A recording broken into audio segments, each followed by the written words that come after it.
Apakah Pak Prabowo setuju dengan putusan MK nomor 60 dan 70?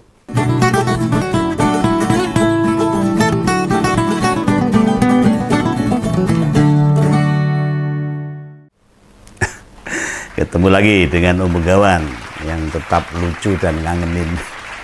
Ya rupanya sikap pimpinan DPR yang tiba-tiba berubah arah. Dari semula terkesan mau merevisi undang-undang pilkada ini, terus batal. Ya itu karena mungkin kayaknya Pak Prabowo itu tidak mau.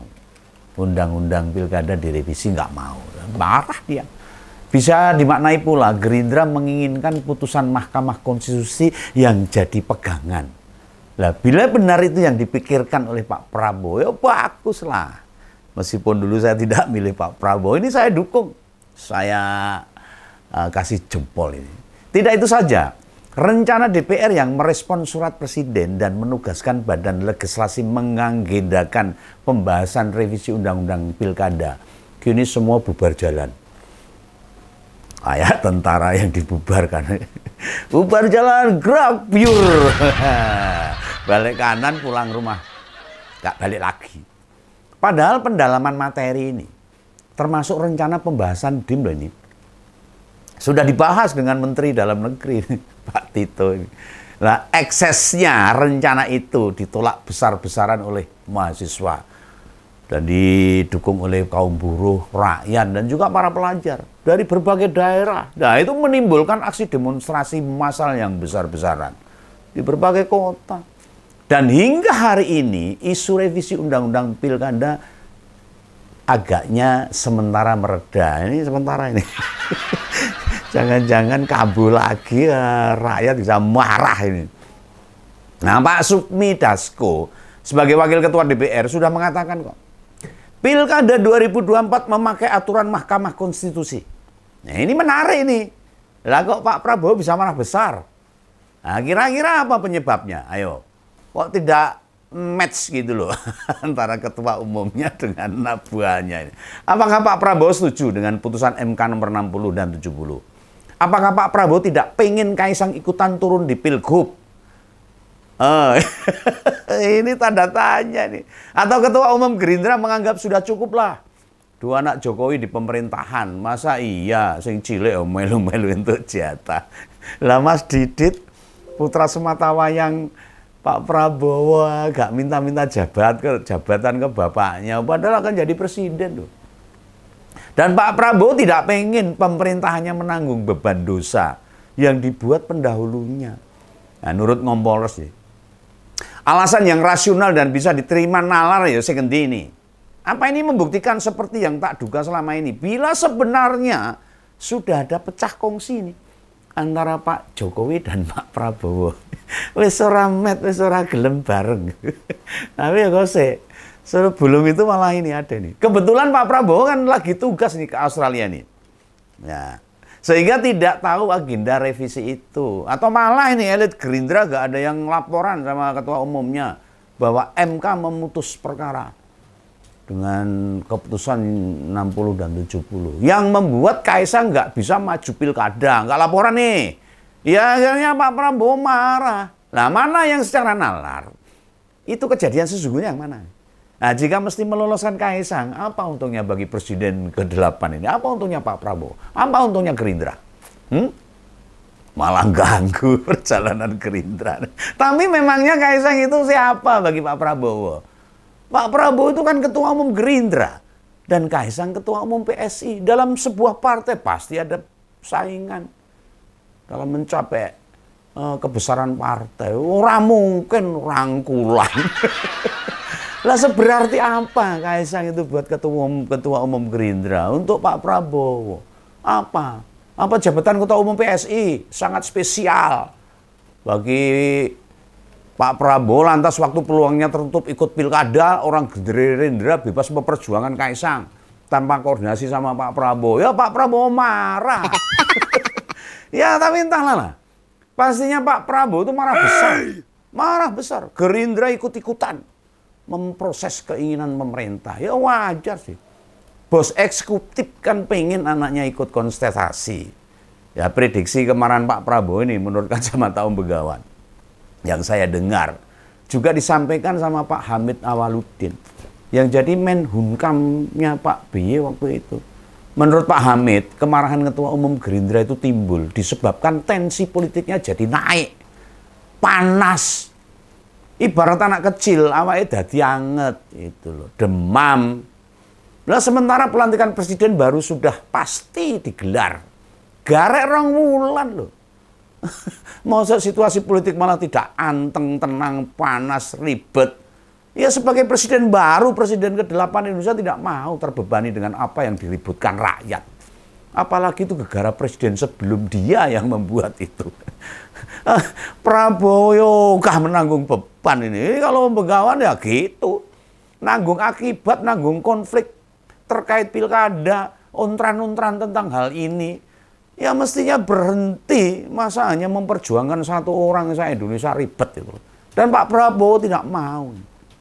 Ini bukan perkara sepele loh. Misalnya Kaisang masih tetap nekat mau maju pilgub. Jadi gak rampung-rampung di situasinya. Rakyat pasti akan turun ke jalan besar-besarnya. Dan Indonesia bisa chaos. Bisa ribet. Bisa hancur-hancuran ini kalau ini tidak dihentikan. Dan Pak Prabowo tahu itu, paham. Dia seorang jenderal militer yang sudah punya kemampuan untuk berpikir strategi dan sebagainya. Bila masalah ini terus berkelanjutan, yang pusing ya nanti Pak Prabowo. Citranya jadi bisa negatif. Gegara mahasiswa terus-terusan demonstrasi. Dan Pak Prabowo mungkin trauma dengan peristiwa 98. Ini bagi Om Begawan nih, kabar ini kayaknya sih beneran. Apa yang membuat Om Begawan meyakini itu? Karena kemarin kan menurut Humas Pengadilan Negeri Jakarta Selatan, adiknya Gibran tuh ngurus beberapa surat loh. Salah satunya surat keterangan tidak pernah dipidana. Lah ini kan mau untuk maju pilgub. Lah kalau ini terus nekat, sedangkan keputusan MK tidak memperbolehkan, membatasi, Pak Prabowo pusing dan Pak Prabowo harus tegas untuk menyelamatkan negeri ini. Dan itu mau dipakai buat mendaftar sebagai calon wakil gubernur katanya. Nah, surat permohonan keterangan bebas pidana diajukan sebelum keputusan MK. Lah apa itu menggambarkan? Bapak wis ngomong sama Kaisang, tenang no, pikir mulai, tenang aja. Rasa digagas wong yo, sing penting awake dhewe lancar, mungkin gitu. Penting surat kelengkapan mendaftar cawagup sudah siap semua. Wes ndang mbok urus sana. Perkara ada kekurangan, Bapak ora bakal meneng, penting dirimu ngerteni kabeh rampung, mungkin begitu. Ini cuma mungkin loh ini. Anak sau Begawan ini. Delokan kaya Mas Mungae, mungkin ya gitu dibanding-bandingkan rangkaian pola. Buktine saiki dadi wakil presiden toh ya. Mungkin gitu. Sekilas dialognya ini menurut kacamata Om Begawan loh. Perkiraan-perkiraan yang terjadi. Iya toh. Dan komunikasi keduanya wis model mau apa aja dikabulkan. Selama ini selalu dikabulkan. Kalau tidak kabul ya aturannya yang dirubah. Kalau kesulitan ya pelaku-pelakunya yang diganti.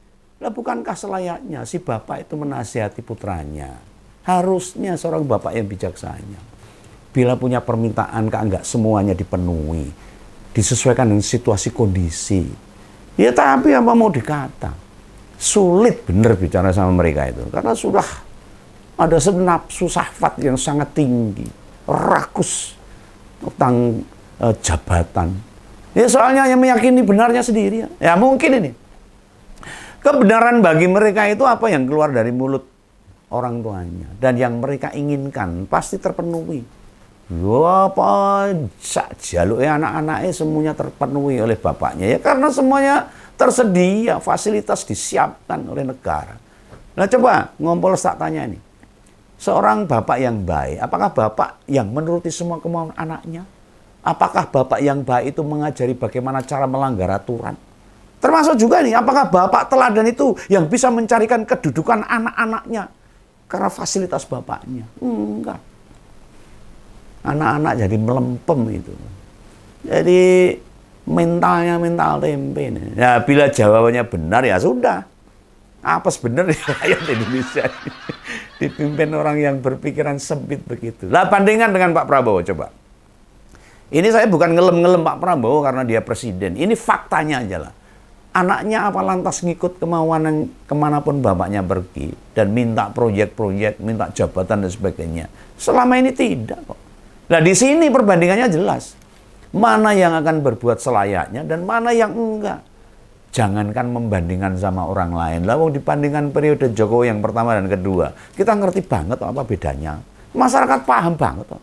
Dan perbedaan yang terlihat sekarang ini bikin Om Bengawan kayak nggak bisa mikir. Bundet ini. Itu hasil negara ini. Nah, otak, jiwa, dan nuraniku terkesan nggak paham dengan yang diperlihatkan Pak Jokowi ini. Ya sampai sekarang aku ngonten ini. Ya sekarang ini. Sekarang ini. Saat ini juga ini. Atau pas ngompol saksikan ini. Sikap maupun kebijakan Jokowi periode pertama. Dengan kedua itu sangat mencolok perbedaannya. Jomplang banget itu. Misalnya saja nih yang saya contohkan supaya masyarakat paham. Sudah jarang nih presiden itu bicara visi ke depan menggunakan bahasa global. Target pembangunannya makin intensif ke berbagai wilayah. Nah sekarang coba. Kan presiden lebih sering ngisi atau menghadiri acara-acara seremonial entah dimanapun. Belusukan sudah berkurang, nggak ada. Ketemu warga, rano. Bicara anti korupsi, blas. Stunting, orang tahu. Hak asasi manusia, orang pernah.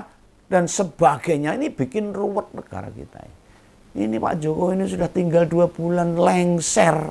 Diganti, tapi tidak meninggalkan kebaikan, tidak meninggalkan keteladanan. Tidak meninggalkan kenyamanan. Tapi malah bikin ruwet karena keluarganya. Intinya kita nggak boleh lengah ini. Merasa bahwa aturan MK tidak akan berubah. Bisa. Perpu ini bisa membahayakan bagi kepentingan negara ini. Nah ini apa sih yang selama ini nggak bisa dilakukan presiden? Ya, bila menerabas aturan demi anak sulungnya dia lakukan kok. Makan terus begitu karena kalau rakyat tidak mencegahnya. Bisa itu. Kenapa ngerugah aturan pilgub nggak bisa? Bisa. Kan lebih mudah supaya langkah Pak Jokowi berhenti. Ora terus-terusan ngewangi anaknya, ora terus-terusan memperjuangkan anaknya dengan menabrak-nabrak aturan. Gerindra mengeluarkan jurus baru. Apa itu? Mengangkat pasangan Ahmad Lutfi Gus Yassin di Jawa Tengah. Biar tidak ujuk-ujuk ini. Kaisang maju sama Pak Lutfi. Lalu pengalamannya apa ini? Masyarakat itu Bu ya cerdas gitu loh. Untuk melihat, mengamati siapa pemimpin-pemimpin yang akan memimpin di wilayah mereka masing-masing. Inilah pertarungan politik. Antar orang yang punya ambisi anaknya mesti jadi kepala daerah, ini bahaya. Dengan parpol pendukung yo, yang tidak mau cawe-cawe Jokowi terus berlanjut. Nah, polemiknya bisa terus-menerus muncul nih kalau tidak dicegah. Sebab legitimasi politik Kaisang kan ya gede banget. Nah ini, modelan kayak Kaisang ini tidak layak jadi kepala daerah.